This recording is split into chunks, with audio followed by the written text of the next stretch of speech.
Nobody saw Marcus. They passed him in the halls, dropped their trash beside his mop bucket, and spoke about him like he was furniture.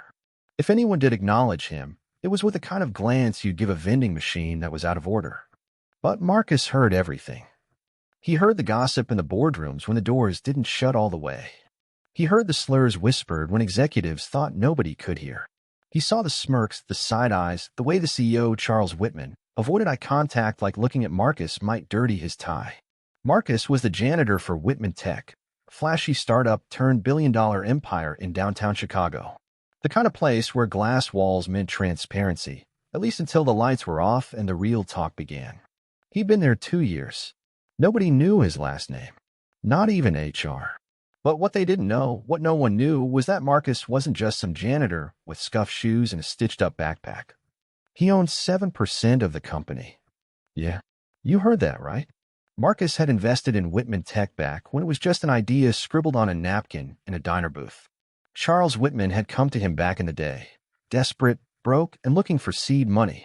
Marcus had just sold off his crypto startup for a cool few million. He believed in the idea. He gave Charles $250,000. In return, he got a promise, one that Charles conveniently forgot as soon as the investors came knocking and the stock prices soared. Instead of honoring the deal, Charles ghosted him, changed his number, moved to a new office. And when Marcus tried to reach out through legal means, the documents had somehow disappeared. No record, no mention, no shares. He could have gone public, could have made a scene. But Marcus wasn't built like that. He decided to go quiet, real quiet. He applied for the janitor position under a fake name, grew out his beard, took the night shift. He walked those halls and studied every move Charles made, watched how the man laughed too loud in meetings and threw silent tantrums in elevators, watched how he treated people, especially his people. Every person of color in that company was either in the mailroom, customer service, or cleaning staff. Never in management. Never in the meetings. And Marcus? He was about to blow the whole thing up. But he had to wait for the right moment. That moment came on a Thursday. The company had just announced a huge deal, a government contract worth billions. News outlets were flooding in, reporters everywhere. Cameras set up on every floor. Marcus was mopping the lobby, same as always, when he heard Charles shout. Who let him in here? Marcus didn't flinch. Charles was pointing at a young black intern in a button-up shirt. The kid had been sent up to deliver a file. This floor is for executives, Charles growled. Get your people under control. Marcus's knuckles went white around a mop handle. Not because of what Charles said, because of what was about to happen. See, Charles had no idea that the young intern, he was Marcus's godson, and Marcus had been recording every racist comment, every slur, every shady move for months. It was time to stop being invisible. Charles Whitman stormed back to his office, red in the face. Where the hell is security? He barked, slamming the door behind him. Glass trembled. His assistant flinched from a hallway. Downstairs, Marcus calmly finished mopping the marble tiles. He wrung out the mop, wheeled it back into the janitor's closet, and shut the door gently behind him. Then he reached into the supply cart and pulled out a worn leather notebook. Inside that notebook, names, dates, recordings, even photos. Every time Charles made a racist remark, every time an employee of color got mysteriously passed up for promotion, every board meeting where diversity was treated like a bad joke. Marcus had all of it. He flipped to a page near the back. The title read, The Final Move. It had taken him 14 months to put the plan together. 14 months of pretending to be beneath everyone. Of eating lunch alone in boiler rooms. Of letting white executives shove coffee cups into his hands without looking up. But soon the masks would come off. See, Marcus had built more than just a dossier. He'd made friends. A young woman from HR named Selena had slipped in copies of old hiring reports, the ones Charles lost before audits. A security guard named Darnell had quietly handed over a drive full of surveillance clips. A former employee, now a whistleblower, had been waiting for someone with the guts to go public. And then there was the big one, the email. Marcus had intercepted it by accident. A misrouted message meant for an investor. It detailed Whitman's plan to quietly offshore half the company's workforce, fire all the minority employees, and replace them with cheap contractors. No severance. No notice. Just gone. That email. It was gold. Now Marcus wasn't naive. He knew a press release wouldn't be enough. Charles had lawyers, PR firms, spin doctors, and political friends. He'd bury this story before it hit the surface.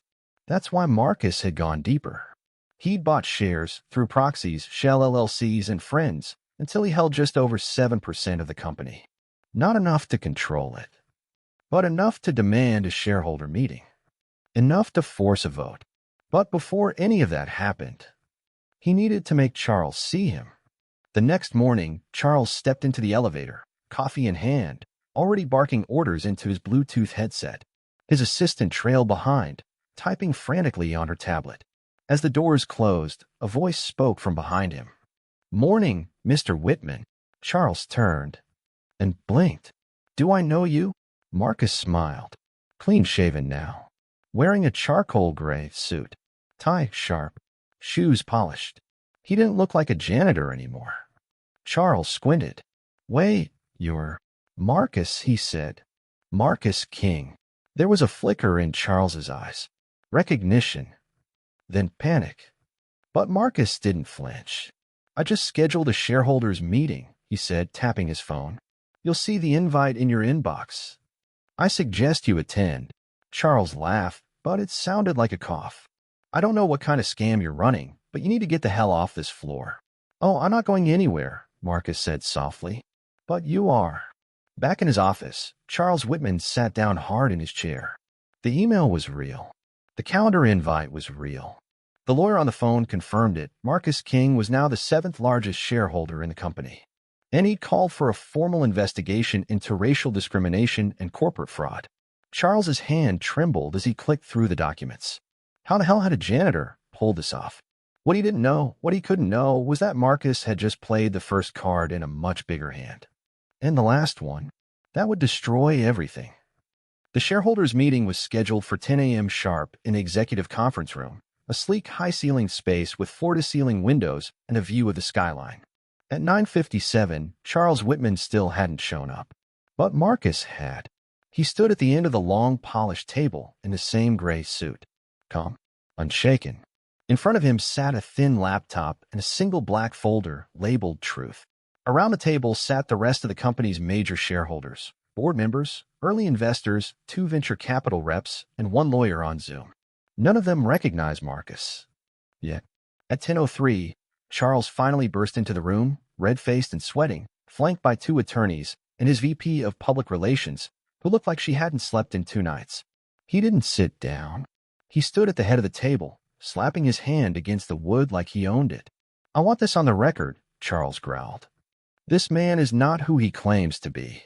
He's a disgruntled employee, a former janitor. He has no legal right to be here." Marcus didn't raise his voice. He didn't even look up. Instead, he clicked a button on his laptop. A projector screen lit up behind him. The first slide, Ownership Breakdown, Whitman Tech. Right beneath the company logo was a list of top shareholders. Number 7, Marcus King, 7.2%. Charles froze. Gasps echoed across the room. A few investors exchanged awkward glances. The Zoom lawyer adjusted his glasses. "This is a joke," Charles snapped. "Somebody verify this now." But one of the venture reps already had. "It's legit," she said, her tone flat. "He's used a series of holding companies to build his stake. It's all legal, all traceable. SEC filings are in order." Marcus finally looked up. "I came here today," he said calmly, "because I believe this company is broken. Not just morally, but legally, financially, and culturally. And the rot starts at the top." He opened the folder and slid it to the middle of the table. "Inside, you'll find documented evidence of racial discrimination, hiring violations, offshore labor fraud, and a deliberate attempt to erase early investments, including mine." Charles's mouth opened, but Marcus raised a finger. "I'm not done." He clicked again. Now a video began playing. Grainy, time-stamped, recorded from a hallway camera. It showed Charles berating a black employee over coffee delivery, calling him boy. Another clip. Charles in a meeting, laughing about diversity hires under his breath. Another. HR shredding complaint letters. The room went silent. You've all seen the numbers, Marcus continued. You know our stock is up. But ask yourselves, at what cost? How long until this explodes publicly? How long until the press get hold of this?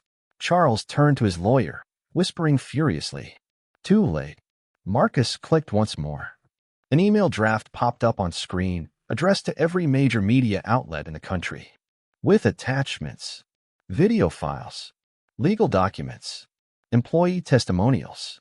I haven't hit send yet, Marcus said, but I will. Unless the board agrees to a vote. A vote on what? Someone asked. Marcus looked Charles in the eyes. His removal. The room erupted. Half the board protested. Some argued procedure. Charles demanded a private session. But then the lawyer on Zoom spoke. If the shareholders agree to an emergency vote based on corporate misconduct, it's within their rights. One by one, hands started going up. First the VC rep, then one of the silent investors, then Selena from HR, who stood at the back of the room. She raised her hand with tears in her eyes. Marcus didn't smile. He just watched as the final hand went up. 7 votes. Majority. Charles Whitman was officially out. He didn't say a word as he was escorted from the building. Didn't yell. Didn't throw a final tantrum. But his eyes locked with Marcus's one last time. Pure rage.